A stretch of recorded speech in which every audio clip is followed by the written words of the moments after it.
Мемлекеттік көші-қон бағдарламасы жарық көрген 2017-2023 жылдар аралығында Павлодар ауданына 1000-ға жуық адам қоныстанды. Бұл 237 отбасы. Олардың басым бөлігі бүгінде өз кәсібін дөңгелетіп отыр. Аршынгүл Смет қызы қала жанындағы Павлодар ауданына қарасты Заря ауылында сән салонын ашқан. Кәсіпкер отбасымен 2020 жылы Алматы облысы еңбекші қазақ ауданынан қоныс аударды. Былтыр 500 мың теңге грант алып бастаған кәсібі бұл күні елді мекен тұрғындарының игілігіне еңбек етіп тұр. Прическа, макияж, массаж жасау. Соның бәрі бар. Кішкене жұмысым кішілі болып тұр. Әйтпесе массажный төсектерім де бар. Соларды әлі қолданысқа сеткем жоқ.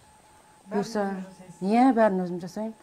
Енді ойымда жүр, тағы да адам тәрбиелейін ба, оқыш тәрбиелеп, үйретейін ба деген ойымда да бар. Әсіресе той кезде де жақсы болады жұмыс. Аршынгүлдің қызметінің бағасы да қолжетімді. Әйелдердің шашын сәндеу 2000 теңге болса, ер адамдардың шашын қию 1000 теңге көлемінде. 1300-ден аса тұрғыны бар ауылдағы жалғыз салон келушілерден үзілмейді. Осында ауылдық клубта культ организатор болып жұмыс жасаймын.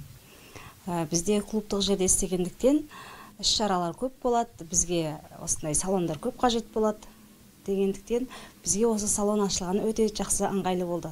Қытайдан 2011 жылы атамекенге көшіп келген келіншек 4 жыл Алматы облысында сән салонын ашып жұмыс істеді. Аталған өнерге ол Қытайда үйренген, түрлі сертификаттары да бар. Сондай-ақ массаж, түрлі сұлулық процедураларында меңгерген. Аршынгүл мен жары Айдын Ноғайбайұлы екеуі 3 бала тәрбиелеп отыр. Жолдасы ауылдың Еркежан балабақшасында еңбек етеді. Ұнайды өзіме жұмысым.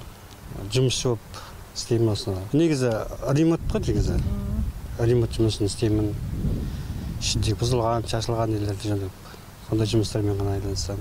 Жалпы көші-қон бағдарламасы бойынша Павлодар ауданына көшіп келгендерге биыл 5 грант берілді. Ағымдағы жылы облысқа тағы 2500 квота бөлінді. Бұл күнге дейін 1000-нан аса тұрғын көшіп келіп үлгерді. Гүлсара Маликова, Медет Кәрім, Ертіс ақпарат, Павлодар ауданынан.